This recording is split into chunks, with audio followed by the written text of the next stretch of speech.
കഴിഞ്ഞ 40 വർഷത്തിലധികമായി വിദ്യാർത്ഥികളുടെ മെഡിക്കൽ എഞ്ചിനീയറിംഗ് സ്വപ്നങ്ങൾക്ക് എന്നും താങ്ങായി തണലായി പല ബ്രില്യൻ സ്റ്റഡി സെൻ്ററുണ്ട്. ബ്രില്യൻറ്റിലെ അതിപ്രഗത്ഭരായ അധ്യാപകരെ പരിചയപ്പെടുത്തുന്ന സീരീസിൻ്റെ അടുത്ത എപ്പിസോഡിലേക്ക് ഏവർക്കും സ്വാഗതം.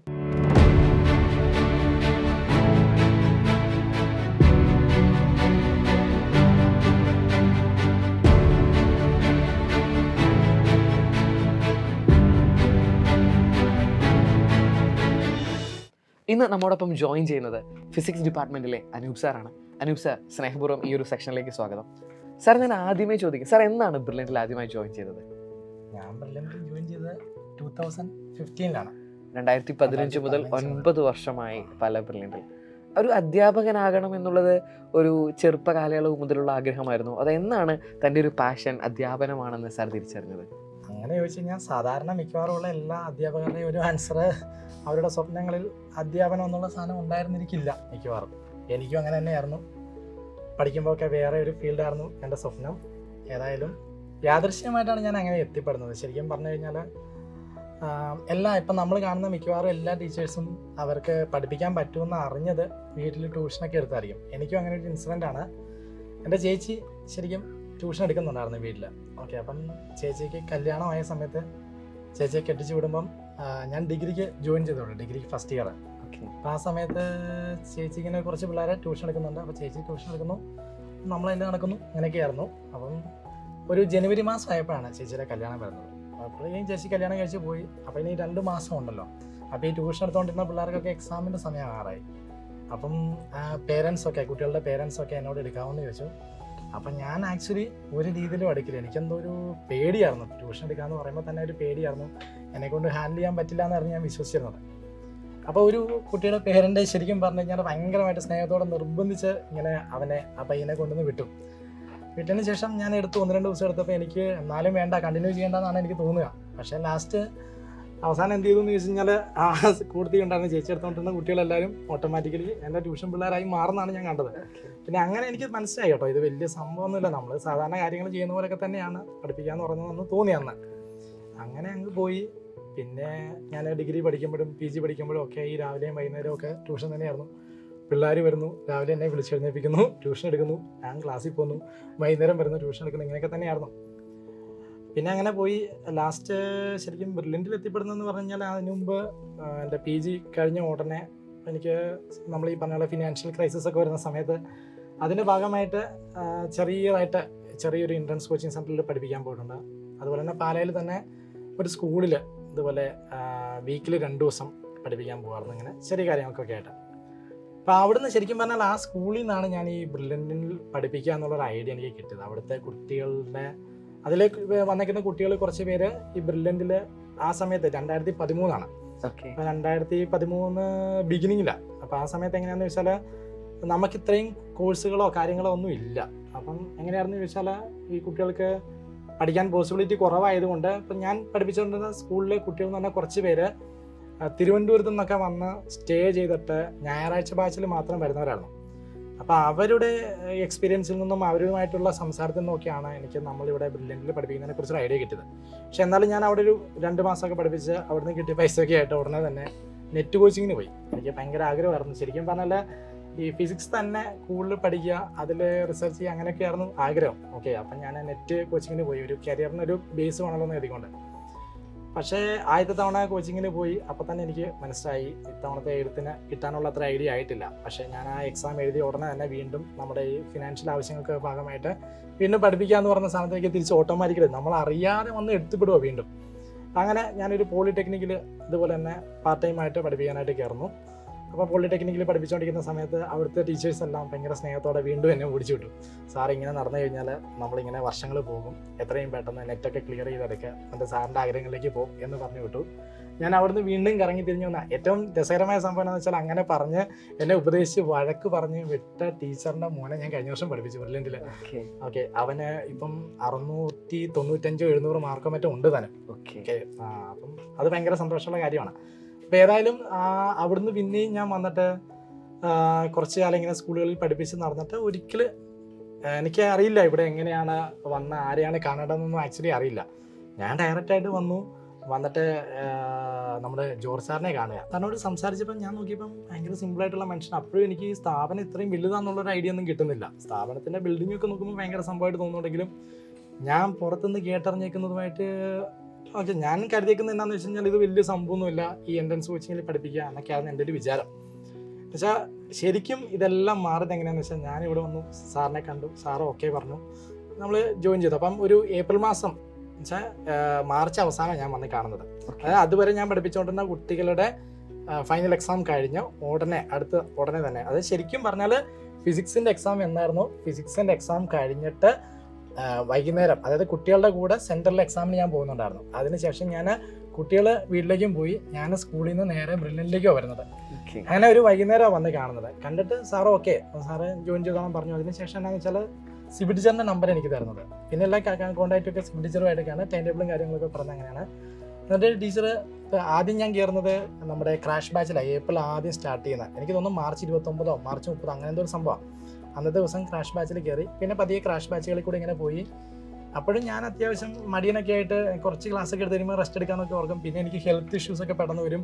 പിന്നെ ഈ ക്രാഷ് ബാച്ചിൽ നിന്ന് ഞാൻ നേരെ പോകുന്നു, ലോങ് ടൈം തുറക്കുന്ന സമയമായി ലോങ് ടൈമിലേക്ക് പോകുന്നു. പിന്നെ നമ്മളുമായിട്ട് വേറെ കമ്മ്യൂണിക്കേഷനോ കാര്യങ്ങളൊന്നും ഇല്ല. പിന്നെ റിപ്പീറ്റ് തുടങ്ങി, റിപ്പീറ്റിൽ കയറുന്നു. അങ്ങനെ എല്ലാ ബാച്ചുകളിലും ഇപ്പം അങ്ങനെ പോകും. സാർ ഇപ്പോൾ ഒരു കരിയർ തുടങ്ങിയത്, അതായത് ശരിക്കും പറഞ്ഞാൽ പഠിപ്പിച്ച് തുടങ്ങിയത് ഒരു പക്ഷേ ഡിഗ്രി ഫസ്റ്റ് ഇയർ എന്നൊക്കെ പറയുമ്പോൾ 17 വയസ്സ് 18 വയസ്സാണ്. സോ ആ ഒരു കാലയളവിൽ നിന്ന് മാറി കുറച്ചധികം വർഷങ്ങൾ കഴിഞ്ഞ് ഇന്നൊരു 17 വയസ്സ് 16 വയസ്സുള്ള വിദ്യാർത്ഥികളെ പഠിപ്പിക്കുമ്പോൾ ആ ഒരു കാലഘട്ടത്തിൻ്റെ ഒരു മാറ്റം സാറിന് എങ്ങനെ ഫീൽ ചെയ്യുന്നു? ശരിക്കും പറയുകയാണെങ്കിൽ, സത്യസന്ധമായിട്ട് പറയുകയാണെങ്കിൽ, ഇന്നും ഞാൻ ക്ലാസ്സിൽ കയറുമ്പോൾ ശരിക്കും പേടിച്ചാൽ കയറുക. അതെങ്ങനെയാണെന്ന് വെച്ച് കഴിഞ്ഞാൽ ആദ്യത്തെ ക്ലാസ്സിൽ കയറിയ പോലെയാണ്. ഇത് നമ്മൾ ഈ സ്റ്റേജ് പെർഫോമൻസ് ഒക്കെ ചെയ്യുന്ന ആൾക്കാർ പറയാറുണ്ടല്ലോ, അപ്പോൾ നമ്മൾ മുമ്പ് എങ്ങനെ ചെയ്തു എന്നതുള്ളതിനകത്ത് കാര്യമില്ല, ഇപ്പം എങ്ങനെ ചെയ്യുന്നു എന്നുള്ളതിനാണല്ലോ ഇമ്പോർട്ടൻസ്. പണ്ട് പഠിപ്പിച്ചത് ആ കുട്ടികൾക്ക് മനസ്സിലായി എന്ന് കരുതി ഇന്ന് പഠിപ്പിക്കുന്നത് മനസ്സിലാവണമെന്ന് ഇല്ലല്ലോ. അപ്പോൾ ആ ഒരു ടെൻഷൻ എപ്പോഴും ക്ലാസ്സിൽ കയറുന്നതിന് മുമ്പ് ഉണ്ട് ശരിക്കും. അപ്പം ശരിക്കും പറഞ്ഞു കഴിഞ്ഞാൽ നമ്മൾ പേടിച്ച് തന്നെ എല്ലാ ബാച്ചിലും കയറുക. എങ്ങനെയാണെന്ന് വെച്ചാൽ നമുക്ക് തെറ്റിപ്പോകുന്നുള്ളതല്ല, നമ്മൾ പറയുന്നത് ഈ കുട്ടികൾക്ക് മനസ്സിലാവുമോ എന്നുവെച്ചാൽ ഈ കാലഘട്ടം മാറി വരുന്നതനുസരിച്ച് നമ്മൾ പറയുന്ന കാര്യങ്ങളൊക്കെ അവർക്ക് മനസ്സിലാക്കാൻ അനുയോജ്യമായ രീതിയിലാണോ എന്നൊക്കെ ഒരു സംശയം നമുക്ക് വരുമല്ലോ. പക്ഷേ കുഴപ്പമില്ലാണ്ട് പോകുന്നു എന്നാണ് എൻ്റെ ഒരു വിശ്വാസം. അത് എൻ്റെ വിശ്വാസം ആവാൻ കേട്ടോ ചിലപ്പം. ഓക്കെ, അപ്പം പിന്നെ തോന്നുന്ന ഒരു വ്യത്യാസം എന്ന് പറഞ്ഞാൽ ശരിക്കും ആ ഒരു കൊറോണയുടെ ഒരു പീരീഡ് കഴിഞ്ഞപ്പോഴേക്കും എല്ലായിടത്തും ഉണ്ടായ ഒരു ചേഞ്ച് ശരിക്കും അധ്യാപനത്തിലും അതുപോലെ വിദ്യാർത്ഥികളിലും ഒക്കെ ആ ഒരു ചേഞ്ച് ശരിക്കും. പക്ഷേ സാറ് 2015 പല ബ്രില്യൻറ്റിൽ വന്നു, 2024 9 വർഷം പല ബ്രില്യൻ ഫാമിലിയോടൊപ്പം സാറ് യാത്ര തുടങ്ങിയിട്ടുണ്ട്. സാർ ഈ ഒരു 9 വർഷത്തിനിടയ്ക്ക് സാറിന് ഏറ്റവും കൂടുതൽ ഓർത്തിരിക്കുന്ന അല്ലെങ്കിൽ ഏറ്റവും കൂടുതൽ ഹൃദയത്തെ സ്പർശിച്ചു എന്ന് കരുതുന്ന എന്തെങ്കിലും അനുഭവങ്ങൾ ഉണ്ടായിട്ടുണ്ടോ? എനിക്ക് ആക്ച്വലി ഒരുപാട് ഇൻസിഡൻസ് ഉണ്ട്. അതിന് ശരിക്കും പറഞ്ഞു കഴിഞ്ഞാൽ എൻ്റെ ഇൻസിഡൻസ് ഇപ്പം വേറൊരാൾക്ക് അത് അത്ര ഇമ്പോർട്ടൻ്റ് ആയിട്ട് തോന്നുന്നു നടത്തില്ല. അതിൻ്റെ ഒരു ബേസിക് റീസൺ എന്ന് പറഞ്ഞാൽ ഞാൻ അല്പം ഇൻട്രോവേർട്ട് ആയിട്ടുള്ള ഒരാളാണ്. അപ്പം അങ്ങനെയുള്ള എന്നെ സംബന്ധിച്ചിടത്തോളം ഭയങ്കരമായിട്ടുള്ള ടച്ചിങ് ആയിട്ടുള്ള കുറേ ഇവൻറ്റ്സ് ശരിക്കും പറഞ്ഞാൽ ബ്രില്യൻറ്റിൽ നിന്ന് ഉണ്ടായിട്ടുണ്ട്. അപ്പം ഞാൻ എൻ്റെ മാറി ശരിക്കും ഞാൻ പണ്ടത്തെ ഒരാളല്ലാണ്ടൊക്കെ മാറുന്ന പോലത്തെ ഒരു ടേണിങ് പോയിന്റുകളൊക്കെ ലൈഫിൽ ശരിക്കും ബ്രില്യൻറ്റിൽ നിന്ന് ഉണ്ടായിട്ടുണ്ട്. അപ്പം അങ്ങനെ എനിക്ക് ഒരിക്കലും മറക്കാൻ പറ്റില്ലാത്തൊരു ഇൻസിഡൻ്റ് എന്ന് പറഞ്ഞാൽ ശരിക്കും ചേച്ചി, ഞാൻ നേരത്തെ പറഞ്ഞില്ലേ ചേച്ചിയുടെ കല്യാണത്തിൻ്റെ കാര്യമൊക്കെ പറഞ്ഞായിരുന്നല്ലോ. അപ്പം ചേച്ചിയുടെ ഹസ്ബൻഡ് എന്ന് വെച്ചാൽ ഞാൻ ചേട്ടൻ എന്നല്ലാതെ ഇതുവരെ ഒരിക്കലും വിളിച്ചിട്ടില്ല. അദ്ദേഹത്തിൻ്റെ മരണം എന്ന് പറയുന്നത് ഞാൻ ബ്രില്യൻറ്റിൽ ക്ലാസ് എടുത്തുകൊണ്ടിരിക്കുന്ന സമയത്താണ്. അപ്പം അത് ഒരിക്കലും നമുക്കറിയാം, ഒരിക്കലും ഒരു മരണം എന്ന് പറയുന്ന സാധനം നമുക്ക് എന്ത് ചെയ്യാൻ പറ്റില്ല, റിക്കവർ ചെയ്യാനായിട്ട് നമ്മൾ എത്ര ശ്രമിച്ചാലും പറ്റില്ലാത്ത കൂട്ടൊരു കാര്യം ആക്ച്വലി. അപ്പം ആ ഒരു സംഭവം ഞാൻ ക്ലാസ് എടുത്തുകൊണ്ടിരിക്കുന്നു. അപ്പം ഞാനത് അറിയുന്നില്ല. പെട്ടെന്ന് ഞാൻ വൈകുന്നേരം എന്തോ ഒരു ഹോസ്പിറ്റൽ കേസെന്ന് മാത്രമുള്ളൊരു ഐഡിയ വെച്ച് ഞാൻ പെട്ടെന്ന് ചെന്നപ്പോൾ ഞാനെല്ലാം കഴിഞ്ഞിട്ടുണ്ടായിരുന്നു. ഞാൻ അങ്ങനെ ചെന്ന് കണ്ട് ഞാൻ ആകെ തളർന്നു പോകുന്ന സമയത്ത് എനിക്ക് ശരിക്കും ബ്രില്യൻറ്റിൽ നിന്ന് ഉള്ള ഒരു ഓർമ്മയെന്ന് പറഞ്ഞാൽ ആ സമയത്ത് ഹോസ്പിറ്റലിൽ നമ്മുടെ ഡയറക്ടറായിട്ടുള്ള സന്തോഷ് സാറും പിന്നെ അതുപോലെ ജൂണി സാറും പിന്നെ നമ്മുടെ പ്രദീപ് സാറ്, ഇവർ 3 പേരും പെട്ടെന്ന് തന്നെ അവിടെ വന്നു. അപ്പോൾ അതെന്ന് പറഞ്ഞാലേ എന്നെ സംബന്ധിച്ചിട്ടുള്ളൊരു സംഭവം എന്താണെന്ന് വെച്ചാൽ, ഞാൻ അതിനു മുമ്പ് ഹൗസിംഗ് ലോണൊക്കെ എടുക്കുന്നതുമായിട്ട് ബന്ധപ്പെട്ടൊക്കെ 1-2 തവണയൊക്കെ സാറിനെ കണ്ടിട്ടുണ്ട്. നമ്മുടെ സന്തോഷ് സാറിനെയും അതുപോലെ തന്നെ സ്റ്റീഫൻ സാറിനെയൊക്കെ കണ്ടിട്ടുണ്ട് എന്നുള്ളതല്ലാണ്ട് അങ്ങനെ ഒരു വലിയൊരു കണക്ഷനോ ഭയങ്കരമായ ഒരു കൂട്ടോ അങ്ങനെയുള്ള സംഭവമൊന്നുമില്ല. പക്ഷേ ഈ ഒരു സമയത്ത് വന്നിട്ട് സാർ അപ്പം നമ്മളോട് സംസാരിച്ച കുഞ്ഞു വാക്കുകൾ പോലും അതിപ്പോഴും മറന്നിട്ടില്ല. ആക്ച്വലി ഞാൻ എല്ലാ ദിവസവും എന്ന് പറഞ്ഞ പോലെ ഈ ഇവരെ 3 പേരെ ഓർക്കാറുണ്ട്. കാരണം എന്ന് വെച്ചാൽ ഞാനുമായിട്ട് വേറൊരു ബന്ധവുമില്ല, ഓക്കെ, എൻ്റെ ആരും അല്ല.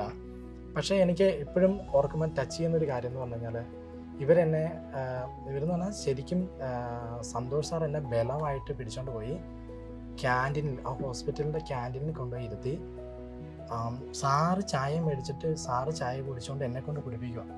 അപ്പം ആക്ച്വലി എനിക്കത് എത്ര വർഷം കഴിഞ്ഞിട്ടാലും അത് മറക്കുന്നില്ല. കാരണം എന്താണെന്ന് വെച്ച് കഴിഞ്ഞാൽ എൻ്റെ ആ ഒരു അന്നേരത്തെ മാനസികാവസ്ഥയിൽ ഈ എങ്ങനെയായിരിക്കും ബിഹേവ് ചെയ്യണമെന്നൊക്കെ വർഷങ്ങളുടെ എക്സ്പീരിയൻസിൽ കൂടി കിട്ടിയ ആ സാറിൻ്റെ ഒരു ഇതായിരിക്കും അന്നേരം വർക്ക് ചെയ്തത്. എന്നാണെങ്കിലും എനിക്ക് ഈ ബ്രില്യൻ്റ് എന്ന് പറഞ്ഞ് ഓർക്കുമ്പം ഈ പറഞ്ഞ സന്തോഷ് സാറിനെ എപ്പോഴും ഞാൻ ഓർക്കാറുണ്ട്. ഈ ഒരു ഇൻസിഡൻസ് എനിക്ക് മറക്കാൻ പറ്റില്ല. കാരണം ഞാൻ ചേട്ടനുമായിട്ട് അത്രയും ഒരു ബോണ്ടഡ് ആയിട്ടായിരുന്നു. അപ്പം നമ്മളാരും വീട്ടിലാരും ഇതുവരെ അതിൽ നിന്ന് റിക്കവറൊന്നും ആയിട്ടില്ല. പക്ഷേ ബ്രില്യൻ്റുമായിട്ട് ഓർക്കുമ്പം ഈ ഒരു കാര്യം എനിക്ക് ഭയങ്കര ഇമ്പോർട്ടൻ്റ് ആണ്. അതുപോലെ തന്നെ ഞാനിപ്പോൾ പിന്നീട് ഞാൻ കുറേ ദിവസം പഠിപ്പിക്കാനോ ഒന്നും വന്നില്ല. അപ്പോൾ അതിനുശേഷം ഞാൻ പഠിപ്പിക്കാനായിട്ട് തുടങ്ങിയത് ശരിക്കും നമ്മുടെ ദീപ ടീച്ചർ കാരണമാണ്. അതും എനിക്ക് പറയാതിരിക്കാൻ പറ്റില്ല. കാരണം എന്താണെന്ന് വെച്ചാൽ അവർക്കെല്ലാവർക്കും അറിയാം, ടീച്ചർ ഇങ്ങനെ കുറേ ദിവസമായിട്ട് ഞാൻ വരാത്തപ്പം ഇങ്ങനെ ഇടയ്ക്ക് വിളിച്ചിട്ട് ചോദിക്കും, എങ്ങനെ സാറേ ഞാൻ ടൈം ടേബിൾ ഇടട്ടെ എന്നൊക്കെ ചോദിക്കും. അപ്പോൾ ഞാൻ പറയും ടീച്ചർ പറ്റില്ല എന്നൊക്കെ പറയും. അപ്പോൾ ടീച്ചർ ഒരിക്കലും എന്നോട് പറഞ്ഞു, സാറേ നാളെ വന്നൊരു അരമണിക്കൂറോ അല്ലെങ്കിൽ 1 മണിക്കൂറോ വല്ലതും എടുത്ത് സാറിന് പറ്റില്ലെങ്കിൽ പിന്നെ പോകാം എന്നൊക്കെ പറഞ്ഞു. അങ്ങനെ ടീച്ചർ ഭയങ്കര സ്നേഹത്തോടെ ഇങ്ങനെ വിളിച്ച് നിർബന്ധിച്ച് അങ്ങനെ ഞാൻ ഒരു ദിവസം വന്ന് കുറച്ച് നേരം എടുക്കുന്നു, പോകുന്നു. പിന്നെ അടുത്ത ദിവസം വന്നപ്പോൾ ടീച്ചർ ഇങ്ങനെ കുറച്ച് സമയം കൂട്ടിയിട്ടു. അടുത്ത ദിവസം വന്നപ്പോൾ ടീച്ചർ ഫുൾ ഡേ ആയിട്ടിട്ടു. അങ്ങനെ അവർ സ്നേഹത്തോടെയാണ് ശരിക്കും എന്നെ വീണ്ടും ഈ പഠിപ്പിക്കുക അല്ലെങ്കിൽ ജീവിതം എന്നുള്ള സംഭവത്തിലേക്ക് തിരിച്ചു കൊണ്ടുവന്നത്. അതുകൊണ്ട് ശരിക്കും പറഞ്ഞാൽ എനിക്ക് ബ്രില്യൻറ്റിനെ കുറിച്ച് ആലോചിക്കുമ്പോൾ ഇങ്ങനെ പറഞ്ഞാൽ തീരില്ലാത്ത കുറേയേറെ ഓർമ്മകളുണ്ട്. ശരിക്കും ഇത് കേൾക്കുന്ന ഒരാൾക്കത് അങ്ങനെ ഒരു വലിയ ഓർമ്മയായിട്ട് തോന്നുമെന്ന് എനിക്കറിയില്ല. പക്ഷേ എനിക്കിത് എന്തുകൊണ്ടാണ് ഇമ്പോർട്ടൻ്റ് ആയിട്ട് തോന്നുന്നത് വെച്ചാൽ എനിക്ക് ഒരുപാട് കൂട്ടുകാരൊന്നും അങ്ങനെ ഇല്ല. എൻ്റെ ഒരു വിരലിൽ എണ്ണാവുന്ന കൂട്ടുകാരെ എനിക്ക് ശരിക്കും ഉള്ളൂ. അവരുള്ളവരെല്ലാവരും ഈ പറഞ്ഞ പോലെ തന്നെ, ഞാൻ പറഞ്ഞ പോലെ എൻ്റെ ഡിഗ്രി പഠനം മുതൽ തന്നെ എൻ്റെ കൂടെ ഉണ്ടായിരുന്നൊരു കൂട്ടുകാരൻ, അദ്ദേഹം അന്ന് ഇതേ സമയത്ത് ഹോസ്പിറ്റലിൽ എൻ്റെ ഒപ്പം രാത്രി മുഴുവൻ ഉറങ്ങാണ്ടിരുന്ന ആളാണ്. അപ്പം ഇങ്ങനെ വളരെ കുറച്ച് ആൾക്കാരുമായിട്ട് മാത്രം കൂട്ടുകൂടുന്ന ഒരാൾക്ക് ഇങ്ങനെ ഇവിടുന്ന് കിട്ടിയ കുറേ ഈ എന്താ പറയുക അനുഭവങ്ങൾ എന്ന് പറഞ്ഞാൽ എനിക്ക് തോന്നുന്നു ലൈഫ് ലോങ് ഇങ്ങനെ മറക്കാണ്ടിരിക്കും. അങ്ങനത്തെ ഇപ്പം നമ്മൾ ബ്രില്യൻ്റിലല്ല എങ്കിൽ പോലും നമ്മൾ എല്ലാ ദിവസവും ഇവരെയൊക്കെ ഓർക്കും എന്നാണ് എൻ്റെ ഒരു വിശ്വാസം. സാറ് വളരെ കുറഞ്ഞ വാക്കുകളിൽ സംസാരിക്കാൻ ആഗ്രഹിക്കുന്ന ഒരാളാണ്. സാർ ഒരുപക്ഷെ ചേട്ടനോടുള്ള ആ ഒരു സ്നേഹം നിങ്ങൾക്ക് വാക്കുകളിൽ നിന്ന് തിരിച്ചറിയാനായിട്ട് സാധിക്കുന്നുണ്ട്. സാർ ആ ഒരു സമയം സാർ ഒരു മനസ്സിൽ ഓർക്കുമ്പോഴത്തേനും ആ ഒരു ഫാമിലിയെ ഒന്ന് ചേർത്ത് പിടിക്കുക. ഒരു പക്ഷേ ഏറ്റവും കൂടുതൽ സന്തോഷിക്കുന്ന ദിവസങ്ങളിൽ നമ്മോട് ജോയിൻ ചെയ്യുന്നവരെ നമ്മൾ ഓർത്തിരിക്കാറുണ്ട്. അതിനേക്കാൾ കൂടുതൽ ദുഃഖിച്ചിരിക്കുന്ന ഒരു സിറ്റുവേഷൻ, ഒരു പക്ഷേ ചേച്ചിയുടെ ഹസ്ബൻഡ് എന്ന് പറയുമ്പം എത്ര പേർക്ക് അത് ഇത്രമാത്രം പ്രിയപ്പെട്ടതാണ് എന്നുള്ളത് പലർക്കും ചിലപ്പം തിരിച്ചറിയാൻ പറ്റിയെന്ന് വരില്ല. എങ്ങനെയാണ് ആ ഒരു സിറ്റുവേഷൻ സാറെന്ന്, അതായത് സാർ അറിയുന്നതിന് മുൻപ് ആ ഒരു മരണ വാർത്ത ബ്രില്യൻ്റിൽ അറിയുന്നു, സാറ് ഹോസ്പിറ്റലിൽ ചെല്ലുമ്പോഴത്തേനും മരിച്ചു എന്നുള്ള കാര്യം സാർ അത് അറിയുന്നില്ല, പക്ഷേ ബ്രില്യൻ്റിൽ നിന്നും ഒരു ഡയറക്ടേഴ്സും കോർഡിനേറ്റേഴ്സും ഉൾപ്പെടെയുള്ളവരോട് ചെല്ലുന്നു, ആ ഒരു സിറ്റുവേഷൻ? അപ്പം ഞാനിങ്ങനെയുള്ള കാര്യങ്ങൾ അങ്ങനെ സംസാരിച്ചാൽ ഭയങ്കര ഇമോഷണൽ ആകും. അതുകൊണ്ട് എനിക്കത് ഇത്രയേ ഉള്ളൂ പറയാനായിട്ടുള്ളൂ. നമുക്ക് മറക്കാനാവാത്തൊരു അനുഭവമാണ് ആ സമയത്ത് ബ്രില്യൻ്റ് നമ്മുടെ ഒപ്പം നിന്ന വഴി കിട്ടിയിട്ടുണ്ടാവുക. അപ്പം എന്താ പറയുക, എല്ലാവരും പറഞ്ഞ പോലെ അന്ന് വിളിച്ച ഒരുപാട് പേരുണ്ട്. പറഞ്ഞ പോലെ വീണ്ടും പഠിപ്പിക്കാനായിട്ടുള്ള ഒരു അവസരം എന്നുവെച്ചാൽ ഇൻസ്പയർ ചെയ്ത നമ്മളെ തിരിച്ചിതിലേക്ക് ബലമായിട്ട് കൊണ്ടുവരാനായിട്ട് സഹായിച്ച ഒരുപാട് പേരുണ്ട്. അങ്ങനെ നമുക്ക് ശരിക്കും മറക്കാൻ പറ്റില്ലാത്ത ഒരു കാര്യമാണ് ബ്രില്യൻ്റ് ആ സമയത്ത് നമ്മുടെ ഒപ്പം നിന്നത് വഴി കിട്ടിയിരിക്കുന്നത്. സാർ ഒരു പക്ഷേ സാർ വളരെ കുറഞ്ഞ വാക്കുകളിൽ സംസാരിക്കാൻ ആഗ്രഹിക്കുന്ന ഒരാളാണെന്ന് സാർ ഓൾറെഡി സൂചിപ്പിച്ചു കഴിഞ്ഞു.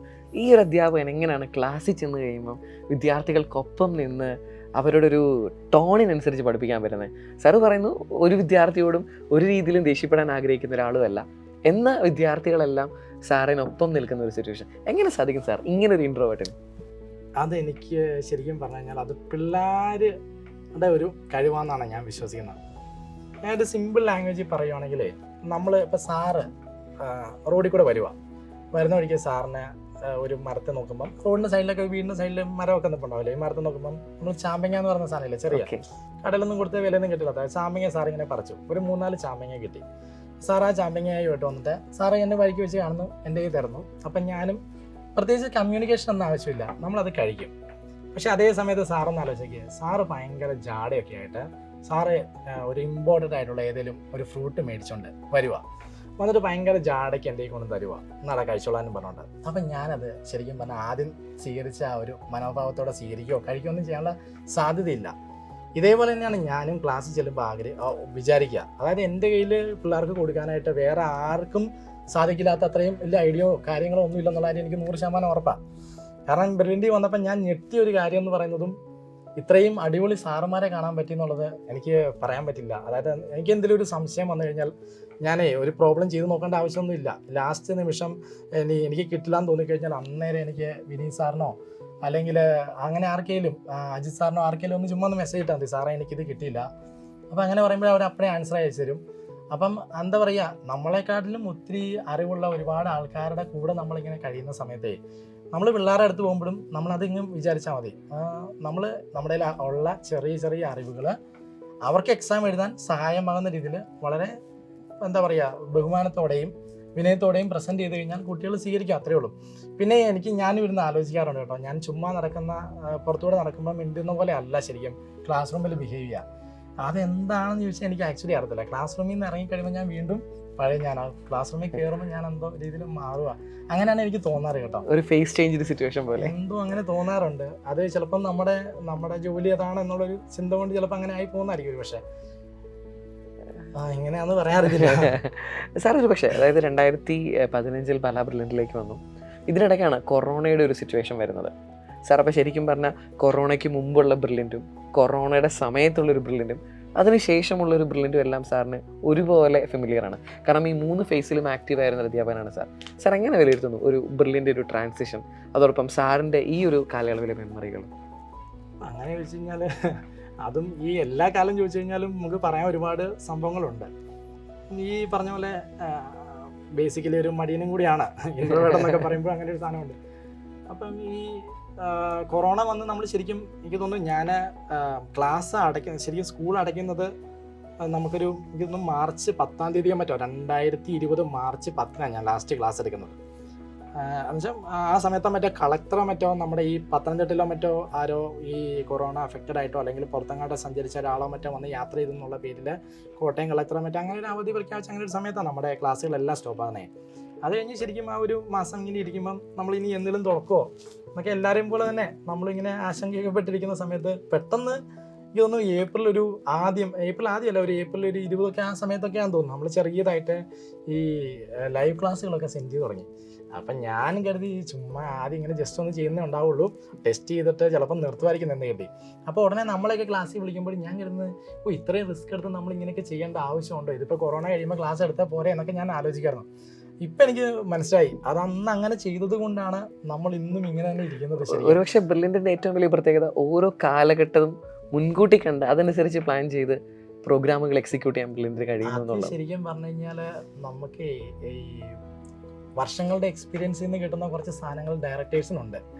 അത് അവർ നമ്മുടെ അടുത്ത് വരുമ്പോൾ അത് പുറത്ത് കാണിക്കില്ലെങ്കിലും നമ്മൾക്ക് വിചാരിക്കുന്നതിനപ്പുറം ഐഡിയാസും കാര്യങ്ങളൊക്കെ ഉള്ളവരാണ് എന്ന് തന്നെയാണ് എൻ്റെ ഒരു വിശ്വാസം. കാരണം ഒരു ഫീൽഡിൽ ഇത്രയും വർഷമായിട്ട് ഇങ്ങനെ തന്നെ ടോപ്പറായിട്ട് ഒരാൾ നിൽക്കണമെങ്കിൽ അല്ലെങ്കിൽ ഒരു ടീം നിൽക്കണമെങ്കിൽ അവരതിന് പിന്നിൽ കുറേയേറെ കാര്യങ്ങൾ ചെയ്യുന്നുണ്ടെന്നുള്ള കാര്യം 100%. അപ്പോൾ അത്രയും വർക്ക് ചെയ്യുന്നുണ്ട്, അത്രയും ആലോചിക്കുന്നുണ്ട്. അല്ലാണ്ട് ഒരിക്കലും നമുക്ക് ഷോർട്ട് കട്ടായിട്ടൊന്നും ഇങ്ങനെ നിൽക്കാൻ പറ്റില്ല.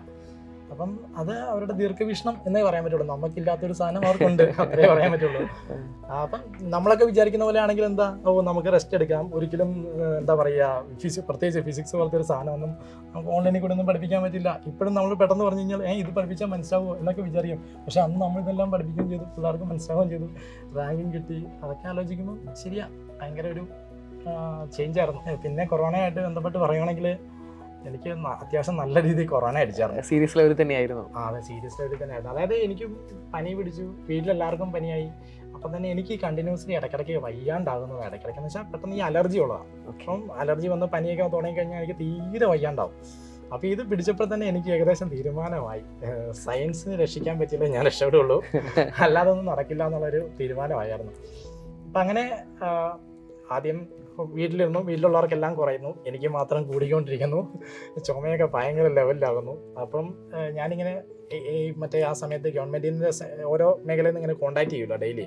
അപ്പം അങ്ങനെ കോൺടാക്ട് ചെയ്തപ്പം ഞാനിങ്ങനെ എനിക്ക് വയ്യാണ്ടാകുന്നു പറഞ്ഞപ്പം എന്നോട് ഇങ്ങനെ പറഞ്ഞു, എന്നാൽ ഒരു കാര്യം ചെയ്യ്, അവർ ഈ കൊറോണ ബാധിതരെ എല്ലാം കൂടെ താമസിപ്പിക്കുന്ന ഒരു സെൻറ്റർ ഉണ്ടായിരുന്നു അവിടെ അവർ പരിചരിച്ചോളാം എന്ന് പറഞ്ഞുകൊണ്ട് ഗവൺമെൻറ്റിൻ്റെ ഒരു ടീം വന്ന് നമ്മളെ കൊണ്ടുപോയി. പക്ഷെ അവിടെ ചെന്നപ്പോഴും എനിക്കറിയാം എനിക്ക് കൂടുകയുള്ളൂ, എനിക്ക് തന്നെ അറിയാം ഇത് കൂടിക്കൊണ്ടിരിക്കുക എന്നുള്ളത്. ഞാൻ അവിടുന്ന് വിലമായിട്ട് പറഞ്ഞു നമ്മൾ വേറൊരു ഹോസ്പിറ്റലിലേക്ക് മാറി. നമ്മുടെ ബ്രില്യൻ്റെ അടുത്ത് തന്നെ, എനിക്ക് ഈ ബ്രില്യൻ്റെ അസുഖം വരുമ്പോഴെല്ലാം ബ്രില്യൻ്റെ അടുത്തുള്ള ഹോസ്പിറ്റലിൽ തന്നെ ഞാൻ വരിക. അപ്പോൾ എന്തെങ്കിലും ഒരു ആവശ്യം ഉണ്ടെങ്കിൽ നമുക്ക് ടീച്ചേഴ്സിനോടൊക്കെ പറയില്ല. അപ്പോൾ ആ സമയത്ത് ഈ പറഞ്ഞ പോലെ തന്നെ ബ്രില്യൻ്റിൽ നിന്ന് എല്ലാവരും വിളിക്കുക, ഡെയിലി വിളിക്കുക. അപ്പം എല്ലാവരും എന്ന് പറഞ്ഞ പോലെ മെസ്സേജ് എനിക്ക് സംസാരിക്കാൻ മേലുണ്ടായി. ആ സമയപ്പോഴും ന്യൂമോണിയായി. പിന്നെ ഇൻട്രസ്റ്റിംഗ് ആയിട്ടുള്ളതെന്ന് വെച്ചാൽ എനിക്ക് ഒരിക്കലും പറയാണ്ട് പോയി കഴിഞ്ഞാൽ മോശമാകുന്നൊരു കാര്യമുണ്ട്. അപ്പം അതിന് തൊട്ട് മുമ്പ് വരെ നമ്മുടെ ഒരു ഫൗണ്ടേഷൻ ബാച്ചിലെ ഒരു കുട്ടിയുടെ പേരൻ്റ് കുട്ടി ഇങ്ങനെ ഡൗട്ട് ചോദിച്ച് വിളിക്കുമായിരുന്നു. അപ്പം ഇദ്ദേഹം ഇങ്ങനെ മുമ്പത്തെ ആഴ്ച ഇങ്ങനെ വിളിച്ചപ്പം ഞാൻ പറഞ്ഞു, എടാ മോനെ എനിക്ക് ഒട്ടും സംസാരിക്കത്തില്ല, ഇങ്ങനെ കൊറോണ ആയിട്ടിരിക്കുക എന്ന് പറഞ്ഞപ്പോൾ അവൻ കോള് കട്ട് ചെയ്തു. അത് കഴിഞ്ഞിട്ട് ഒരാഴ്ച കഴിഞ്ഞപ്പോൾ അവൻ വിളിച്ചപ്പം ഞാൻ ഇങ്ങനെ ജസ്റ്റ് മെസ്സേജ് അയച്ചു, മോനെ ഞാൻ ഹോസ്പിറ്റലിലാണ്, എനിക്ക് മിണ്ടത്തില്ല, പക്ഷെ അത്രയും ചുമ എനിക്ക്. അത് പറഞ്ഞപ്പോഴേ അവൻ്റെ അച്ഛൻ എന്നെ തിരിച്ചു വിളിച്ചു. അച്ഛൻ തൃശ്ശൂർ ഹോസ്പിറ്റലിൻ്റെ പേര് ഞാൻ മറന്നുപോയി, അവിടുത്തെ ഡോക്ടറായിരുന്നു. അദ്ദേഹം വിളിച്ചിട്ട് എന്നോട് പറഞ്ഞു സംസാരിക്കണ്ട, പകരം മെസ്സേജ് ഇട്ടാൽ മതി, ഏതാ ഹോസ്പിറ്റൽ, ഇങ്ങനെയുള്ള ഡീറ്റെയിൽസ് എല്ലാം പറയാൻ പറഞ്ഞു. ഞാൻ ഭയങ്കര സർപ്രൈസ്ഡ് ആയത് എന്നാന്ന് വെച്ച് കഴിഞ്ഞാൽ അപ്പോൾ തന്നെ ഞാൻ സ്റ്റേ ചെയ്യുന്ന ഹോസ്പിറ്റലിൽ നിന്ന് വെച്ചാൽ ഞാൻ എവിടെയാണോ നിൽക്കുന്ന ആ ഹോസ്പിറ്റലിലെ സ്റ്റാഫിലെ അത്യാവശ്യം അഡ്മിനിസ്ട്രേഷനിലുള്ള അവർ വന്നിട്ട് ഇന്നടത്തുനിന്ന് ഡോക്ടറെ വിളിച്ചായിരുന്നു, കണക്ട് ചെയ്തു, ഇങ്ങനെ ഡീറ്റെയിൽസ് ഒക്കെ ചോദിച്ചു. അപ്പം അങ്ങനെ കുറച്ച് കാര്യങ്ങൾ എന്നോട് പറഞ്ഞു. പിന്നെ മാത്രമല്ല ഈ ഡോക്ടറെ ഇവിടെയുള്ള ഡോക്ടറുമായിട്ട് സംസാരിച്ചിട്ട് എൻ്റെ കറക്റ്റ് സിറ്റുവേഷൻ എന്താണെന്നും ഇത് എത്രമാത്രം പ്രശ്നങ്ങളുണ്ട്, ഇത്രമാത്രം പേടിച്ചാൽ മതി, ഇങ്ങനെയുള്ള ഡീറ്റെയിൽസ് എല്ലാം എന്നോട് പറഞ്ഞു. ഞാനിപ്പോൾ സത്യം പറയുകയാണെങ്കിൽ ആ ഡോക്ടറിൻ്റെ പേര് മറന്നുപോയി. പക്ഷേ ഞാൻ പറഞ്ഞ പോലെ ഒരു ഇൻട്രോവേർട്ട് ആയിട്ടുള്ള ഒരു ആളുടെ ഒരു പ്രശ്നമാണ് നമ്മളിങ്ങനെ പിന്നെ അങ്ങോട്ട് പോയി അതെ. പിന്നെ ഇദ്ദേഹം ഞാൻ ഹോസ്പിറ്റലിൽ നിന്ന് ഡിസ്ചാർജ് ആകുന്നിടം വരെ എന്നോട് എപ്പോഴും കാര്യങ്ങൾ വിളിച്ച് അന്വേഷിക്കുകയും ഇങ്ങനെ പരിപാടികളെല്ലാം ചെയ്യാറുണ്ട്. പിന്നെ അദ്ദേഹത്തിൻ്റെ മോനുമായിട്ട് ഞാൻ ഇടയ്ക്കിടയ്ക്ക് കോണ്ടാക്റ്റും ഉണ്ടായിരുന്നു. ഞാൻ അതൊക്കെ വിട്ടുപോയി കേട്ടോ സത്യം പറയുകയാണെങ്കിൽ. പക്ഷേ ഇത് ഈ കൊറോണ പറഞ്ഞപ്പം എനിക്ക് മറക്കാൻ പറ്റാത്ത ബ്രില്യൻ്റിൽ നിന്ന് കിട്ടിയ ഒരു അനുഭവമാണ്. അതുപോലെ തന്നെ ഈ കൊറോണ സമയത്ത് നമ്മുടെ ജസ്റ്റിസ് സാറ് അതും പറയേണ്ടതാണെന്ന് എനിക്ക് വിശ്വസിക്കുന്നത്. കാരണമേ നമ്മൾ ഇത്രയും ആ സമയത്ത് നിന്നൊക്കെയുള്ള മൊത്തം ആൾക്കാരുടെ ആറ്റിറ്റ്യൂഡ് എന്ന് പറഞ്ഞു കഴിഞ്ഞാൽ ഈ കൊറോണയൊക്കെ വന്നു കഴിഞ്ഞാൽ എല്ലാവരും പെട്ടെന്ന് പേടിച്ച് മാറിപ്പോകുന്നൊരു സമയമാണ്. കാരണം പക്ഷെ എനിക്കറിയാം ഇങ്ങനെ എല്ലാ ദിവസവും എന്ന് പറഞ്ഞ പോലെ വിളിച്ച് കോണ്ടാക്ട് ഒരുപാട് സാറുമാർ വിളിച്ച് മിണ്ടാറുണ്ട്. പക്ഷേ ഈ ജസ്റ്റിസ് സാറ് വിളിച്ചിട്ടേ എന്നോട് എനിക്കിപ്പോഴും മനസ്സിൽ കിടക്കുന്ന ഒരു കാര്യമാണ്. അദ്ദേഹം ഇങ്ങനെ വന്നിട്ട് എന്നോട് പറഞ്ഞു, വന്നല്ല ഫോണിൽ കൂടെ പറയുന്നു, സാറിന് എന്തെങ്കിലും ആഗ്രഹങ്ങളോ എന്ന് വെച്ചാൽ എന്തെങ്കിലും കഴിക്കാനൊക്കെ തോന്നുന്നുണ്ടാവും. നമുക്ക് ടേസ്റ്റോ സ്മെല്ലോ ഒന്നും ഇല്ല, ചുമ്മാ പിന്നെ നമുക്ക് സർവൈവ് ചെയ്യണം എന്നുള്ളൊരു വാശി കാരണം ഫുഡ് മരുന്ന് ഇങ്ങനെയൊക്കെ കഴിച്ചുകൊണ്ടിരിക്കുക. അപ്പോഴേക്കും ഇങ്ങനെ സാറിനോട് എനിക്കിങ്ങനെ ഒന്നും ടേസ്റ്റില്ലെന്ന് പറഞ്ഞപ്പോഴേ സാറ് കുറേ ഫ്രൂട്ട്സൊക്കെ മേടിച്ചുകൊണ്ട് ശരിക്കും നമ്മൾ കിടക്കുന്ന ഹോസ്പിറ്റലിൻ്റെ വാർഡിൻ്റെ തൊട്ട് പുറത്ത് വരെ, വാർഡല്ല റൂമിൻ്റെ തൊട്ട് പുറത്ത് വന്നിട്ട് അവിടുത്തെ എന്താ പറയുക നേഴ്സിംഗ് സ്റ്റാഫിനെ ഏൽപ്പിച്ചിട്ട് പോയി. എന്നിട്ട് എന്നോട് വിളിച്ച് പറഞ്ഞു. അപ്പോൾ ഇത് അതുപോലെ തന്നെ സാറ് വൈകുന്നേരം വിളിച്ചിട്ട് ഇങ്ങനെ പറയും, ഒരു കുഴപ്പമില്ല, നമ്മൾ അവിടെ അന്വേഷിച്ചിട്ടൊക്കെ ഉണ്ട്, എന്തായാലും ആ സമയത്ത് ഈ പറഞ്ഞ പോലെ ഈ ഓക്സിജൻ്റെ ക്ഷാമമുള്ള സമയമാണ്. അപ്പോൾ സാറിനോട് വിളിച്ച് പറഞ്ഞത് നമ്മൾ അന്വേഷിച്ചായിരുന്നു, അവിടെ ഓക്സിജൻ സിലിണ്ടറും കാര്യങ്ങളൊക്കെ അവൈലബിളാണ്, ഇതെല്ലാം നമ്മൾ അന്വേഷിച്ചായിരുന്നു പിന്നീട് എന്നോട് പറയുന്നുണ്ട്. ഇപ്പോൾ ഇദ്ദേഹം ഇങ്ങനെ വന്നിട്ട് പിന്നെ അതുപോലെ തന്നെ വൈകുന്നേരം എന്നോട് വിളിച്ച് പറയും, ഇങ്ങനെ സാറിൻ്റെ മക്കളെ കൊണ്ട് എല്ലാവരെയും കൊണ്ടും പ്രാർത്ഥിപ്പിച്ചു എന്നൊക്കെ ഇങ്ങനെയുള്ള കാര്യങ്ങളൊക്കെ ഇങ്ങനെ പറയും. അപ്പം ഞാൻ ബേസിക്കലി പ്രാർത്ഥിക്കാറൊന്നും ഇല്ലെങ്കിലും നമ്മളിങ്ങനെ അവർ നമ്മുടെ എന്താ പറയുക വെൽഫെയറിന് വേണ്ടി ഇങ്ങനെ കുറേ ഓരോ കാര്യങ്ങൾ ചെയ്തു എന്നൊക്കെ പറയുമ്പം എന്താ പറയുക ഇങ്ങനെ ഒരു വേദിയിൽ അത് പറഞ്ഞില്ലെങ്കിൽ അതൊരു ഭയങ്കര മോശപ്പെട്ടൊരു കാര്യമാണെന്ന് ഞാൻ കരുതുന്നത്. അത്രയും അവരൊക്കെ കരുതലോടെയാണ് കാണുക. അതും ഇതും എല്ലാം ബ്രില്യൻ്റിൽ നിന്ന് മാത്രം കിട്ടിയൊരു എക്സ്പീരിയൻസാണ്. ഇനി നമ്മുടെ സാറിൻ്റെ ഒരു കരിയറിനെ കുറിച്ച് നമ്മൾ സംസാരിച്ചു കഴിഞ്ഞാൽ എന്താണ് സാറിൻ്റെ ഫാമിലിയെ കുറിച്ച് പറയാനായിട്ടുള്ളത്? ഫാമിലി എന്ന് പറഞ്ഞാൽ അമ്മ, അച്ഛൻ, പിന്നെ ഞാൻ ചേച്ചി എൻ്റെ ഒപ്പം തന്നെയാണ് നിൽക്കുന്നത്. ചേച്ചി എനിക്കിങ്ങനെ മാറ്റി നിർത്താനായിട്ട് ഇല്ല. ചേച്ചി പിന്നെ ചേച്ചിയുടെ മോള്. അപ്പം എൻ്റെ വീട്ടിൽ പോയി കഴിഞ്ഞാലുള്ള സമയം സ്പെൻഡ് ചെയ്യുന്നതൊക്കെ ചേച്ചിയുടെ കൊച്ചിൻ്റെ കൂടെയാണ് നമ്മൾ സമയമൊക്കെ സ്പെൻഡ് ചെയ്യുക. സാർ കുറച്ചധികം കാര്യങ്ങൾ തുറന്ന് സംസാരിക്കുകയുണ്ടായി. സാറാണ് ഞാൻ ഒന്നുകൂടെ ചോദിക്കാൻ ആഗ്രഹിക്കുന്നത്, എന്തൊക്കെയാണ് സാറിൻ്റെ ഹോബീസ്, എന്തൊക്കെയാണ്, എങ്ങനെയാണ് ഒഴിവ് സമയങ്ങളൊക്കെ ഏറ്റവും കൂടുതൽ ആനന്ദകരമാക്കുന്നത്? ഒഴിവ് സമയങ്ങൾ എന്നൊക്കെ പറയുമ്പോൾ ബ്രില്യൻ്റിൽ അങ്ങനെ ഒഴിവ് സമയങ്ങൾ കുറവാണ്. എന്നാലും യാത്ര ചെയ്യണമെന്ന് ഒത്തിരി ആഗ്രഹമുണ്ട്. പിന്നെ നമ്മുടെ ഒരു ആരോഗ്യവും അതുപോലെ തന്നെ നമ്മുടെ ആ ഒരു ക്ലാസ്സിൻ്റെ അവൈലബിലിറ്റി ഒക്കെ അനുസരിച്ച് ചെറിയ തോതിലൊക്കെ യാത്ര ചെയ്യാനായിട്ട് ശ്രമിക്കാറുണ്ട്. പിന്നെ ബ്രില്യൻ്റിലുള്ള എല്ലാ സാറന്മാരുടെയും യാത്ര എന്നൊക്കെ പറയുന്നത് ശരിക്കും ഒരു സെൻറ്ററിൽ നിന്ന് മറ്റൊരു സെൻറ്ററിലേക്ക് പോകുന്നത് തന്നെയാണ് ശരിക്കും. അപ്പം അങ്ങനെ പറയുകയാണെങ്കിൽ എല്ലാ സെൻറ്ററുകളിലും കോഴിക്കോടാണെങ്കിലും അതെ അതുപോലെ തിരുവനന്തപുരത്താണെങ്കിലും അതെ. ഇവിടെയൊക്കെ പോയിട്ട് അവിടുത്തെ ലോക്കലായിട്ടുള്ള സ്ഥലങ്ങളൊക്കെ അത്യാവശ്യം കാണാൻ പറ്റുന്ന സ്ഥലങ്ങളൊക്കെ കാണുക. പിന്നെ ഈ ഞായറാഴ്ച നമ്മൾ അവധി എടുത്തിട്ട് അവിടെ തന്നെ നിന്ന് അവിടെയുള്ള കാര്യങ്ങൾ കാണുക. പിന്നെ അവിടുത്തെ ഫുഡ് എൻജോയ് ചെയ്യുക. ഇതൊക്കെയാണ് ശരിക്കും പറഞ്ഞാൽ യാത്ര. ഇനിയിപ്പോൾ സത്യം പറയുകയാണെങ്കിൽ നാളെ എനിക്ക് തൃശ്ശൂരാണ് ക്ലാസ്. ഈ പറഞ്ഞ പോലെ രാവിലെ പോവുക, ഉച്ചയ്ക്ക് ക്ലാസ്സിൽ കയറുക. ഇതൊക്കെയാണ് നമ്മുടെ ഒരു ഹോബി എന്ന് പറയുന്ന സംഭവം. വിദ്യാർത്ഥികളുടെ പ്രിയങ്കരനായ അനൂപ് സാറിൻ്റെ വിശേഷങ്ങളാണ് നമ്മൾ ചോദിച്ച് മനസ്സിലാക്കിയത്. അദ്ദേഹത്തിൻ്റെ ജീവിതത്തിൽ എത്രമാത്രം ബ്രില്യൻറ്റും വിദ്യാർത്ഥികളുമെല്ലാം അദ്ദേഹവുമായി കണക്ട് ചെയ്യുന്നു എന്നുള്ളത് ഈ ഒരു സംഭാഷണത്തിലൂടെ നമുക്ക് മനസ്സിലാക്കാൻ സാധിച്ചു. താങ്കളുടെ സ്വപ്നമായതുപോലെ പാഷനായതുപോലെ വിദ്യാർത്ഥികളെ പഠിപ്പിക്കുക എന്നുള്ളതും അത് എൻജോയ് ചെയ്യാനും താങ്കൾക്ക് ജീവിതകാലം മുഴുവൻ കഴിയട്ടെ എന്ന് നിങ്ങൾ ആശംസിക്കുന്നു. Thank you sir, thank you very much. Entrance സംബന്ധമായ വാർത്തകളും അപ്ഡേഷനുകളും ഏറ്റവും വേഗം ആധികാരികമായി അറിയാൻ ബ്രില്യൻറ്റ് സ്റ്റഡി സെന്റർ പാല യൂട്യൂബ് ചാനൽ സബ്സ്ക്രൈബ് ചെയ്യുക. ബെൽ ഐക്കൺ അമർത്തുക. ഈ വീഡിയോ മറ്റ് സുഹൃത്തുക്കളിലേക്കും ഷെയർ ചെയ്ത് നൽകുക.